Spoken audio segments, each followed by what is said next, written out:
बोलिए सियापति रामचंद्र भगवान की जय। परम पूजनीय गुरुदेव सर्वश्री आशुतोष महाराज जी की जय। सच्चे दरबार की जय। शुक्राना जिस व्यक्ति के भीतर होता है उसके कुछ विशेष लक्षण भी होते हैं। किस प्रकार? आपने देखा मंत्री को, मंत्री के भीतर कितना संतोष था। जेल में था तो भी बड़ा प्रसन्न था, राजा के साथ था तो भी बड़ा प्रसन्न मुद्रा में था, बड़ा खुश था। आपने ये भी देखा कि राजा उसको नोटिस करता है कि तुम तब भी प्रसन्न थे जब तुम्हें जेल में भेजा जा रहा था, और तुम अब भी इतने सहज हो। तुम्हारे अंदर जो एक प्रफुल्लता है, तुम्हारी जो बॉडी लैंग्वेज है, तुम्हारे भीतर का जो उत्साह है, मैं कहीं से भी तुम्हारे भीतर कोई हीन भावना, डिप्रेशन मुझे नजर नहीं आ रहा। तुम अब भी आशा से भरे हुए हो। और मैंने देखा तुम्हारा भगवान पर इतना अटल विश्वास था, जिस भगवान का तुमने नाम लिया और तुम्हें जिस भगवान का नाम लेने के कारण कि भगवान तेरा धन्यवाद, तुम्हें जेल मिली, तुम्हें कोई प्रसाद नहीं मिला, तुम्हें जेल मिली, तुम्हारी निंदा हुई, तुम तब भी विश्वास से भरे हुए थे, तुम्हारा विश्वास डामाडोल नहीं हुआ। और तो और मैंने देखा कि मुझे लगता था कि मैं तुम्हारे समक्ष माफी मांगूंगा और तुम कहोगे हाँ राजन कोई बात नहीं। मैंने तुमसे कहा कि मुझ पर तो कृपा हुई, मुझ पर तो भगवान का धन्यवाद, लेकिन तुम्हें तो कितना कुछ सहना पड़ा, और तुम बदले में कह रहे हो नहीं राजन, ये ईश्वर ने आपको प्रेरणा दी, तुम मेरे ऊपर आक्षेप नहीं कर रहे कि आपने मेरे साथ गलत किया। यानी तुम्हारे भीतर कितनी सद्भावना है, तुम्हारे भीतर कोई दुर्भावना नहीं है। बुरा करने वाले के साथ भी तुम्हारे भीतर सद्भावना है। आप दंग रह जाएंगे जिन लक्षणों के बारे में हम बात कर रहे हैं ना। श्री गुरु महाराज जी ने एक बार अपने मुखारबिंद स्वयं ये वचन कहे हुए हैं, जिस भक्त के भीतर ये 5 गुण, सर्वप्रथम संतोष, दूसरा प्रफुल्लता, तीसरा आशा, चौथा विश्वास और 5वां सद्भावना। गौर से सुनिएगा, ये 5 वचन महाराज जी ने जो कहे, ये 5 जो सूत्र हैं, महाराज जी ने कहा जिस भी भक्त के भीतर जितनी अधिक मात्रा में होते हैं उसकी भक्ति उतनी श्रेष्ठ और सिद्ध होती है। ये गुरु के वचन है, टाले नहीं टल सकते। भक्ति यदि किसी की श्रेष्ठ और सिद्ध हो जाए, फिर कौन सी आंधी, कौन सा तूफान, कौन सा पतन, कौन सा गिरना, फिर तो उठना ही उठना है। और महाराज जी ने यह भी कहा, ठीक इसके विपरीत कारण चाहे कोई भी हो, यदि कोई अब भी हीन भावना से ग्रसित है तो समझना अभी भक्ति का आरंभ भी नहीं हुआ है। यहां ये जो भक्ति के सूत्र हैं, राजा को ये शब्द सिखाए नहीं गए, राजा संतोषी बनना, या मंत्री को नहीं सिखाया गया कि मंत्री तुम्हें राजा को कृतज्ञता का पाठ पढ़ाना है तो उसको थोड़ा सा कुछ सुनाना, समझाना। मंत्री के आचरण में उतर चुका था। मंत्री के ये जो लक्षण है जो हमने नोटिस किए, वो उसने सारा अपने आचरण से बताया। वो संतोषी भी था, वो प्रफुल्ल भी था, वो आशा से भी जुड़ा था, उसके अंदर विश्वास भी था और उसके भीतर सद्भावना भी थी। उस व्यक्ति ने एक और प्रश्न किया था आरंभ में, अगर आपने गौर से सुना हो, जो अशांत और निराश था।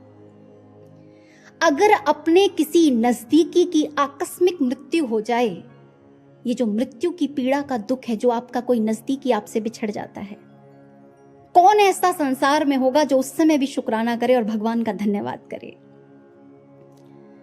इसका भी उत्तर है।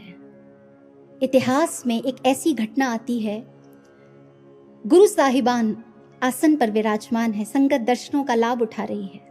अचानक एक शिष्य खड़े होते हैं, हाथ जोड़कर बड़े विनम्रता भरे स्वर में गुरुदेव से प्रश्न करते हैं, गुरुदेव मेरे मन में एक जिज्ञासा है। गुरुदेव कहते हैं पूछो।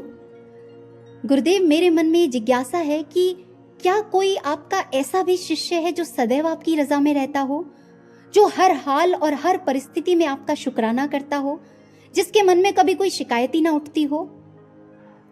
गुरुदेव ने कुछ समय शून्य में दृष्टि को टिका दिया और सहजता से मौन तोड़ते हुए बोले, गुजरात में भाई भिकारी जी।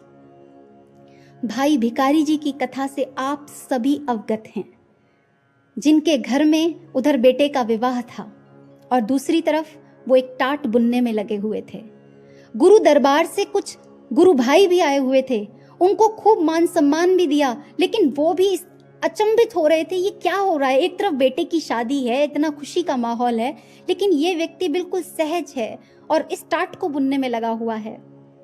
और वो बहुत ही जल्द ये सारा जो एक सस्पेंस था खुलकर सामने आ जाता है। विवाह के ठीक अगले दिन पुत्र की मृत्यु हो जाती है और उसी टाट को बिछाया जाता है। जो गुरु दरबार से आए हुए शिष्य थे उनका तो मानो कलेजा फट गया हो, धरती ही निकल गई हो मानो पैरों तले।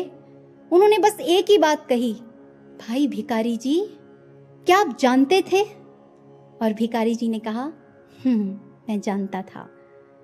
उन्होंने कहा, तो आपने गुरु महाराज जी को बोला क्यों नहीं? आप तो कह सकते थे ना। भाई भिखारी जी का जो उत्तर था उसने सबको निरुत्तर कर दिया। उन्होंने कहा, सृष्टि के मालिक को मैं बताऊंगा कि उसे क्या करना चाहिए। जो पहले दिया है वो कुछ कम नहीं है, मैं ज्यादा उठाने के काबिल नहीं हूं, बहुत दिया है उसने, सब उसकी रचना है।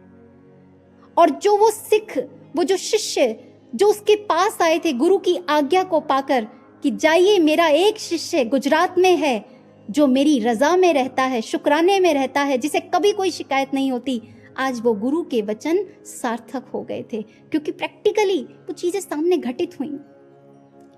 सज्जनों, परिस्थितियां अलग हो सकती हैं, लेकिन गुरु अपने शिष्य का हर स्थिति में कल्याण ही करते हैं। शुक्राना, कृतज्ञता गुरु की ये प्रायोरिटी होती है कि वो अपने शिष्य के भीतर इस गुण को कूट कूट कर भर दे। क्योंकि बहुत से लोग कहते हैं जिन्होंने गुरु कृपा को पाया होगा वो करें शुक्राना, जिन्होंने पाया ही नहीं वो क्या शुक्राना करें।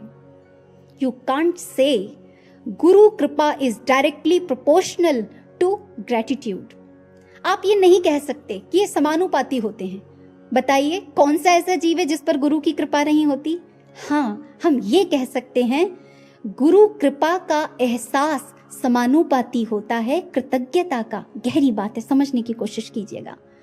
गुरु कृपा होना और गुरु कृपा का एहसास होना, दोनों में बहुत अंतर है।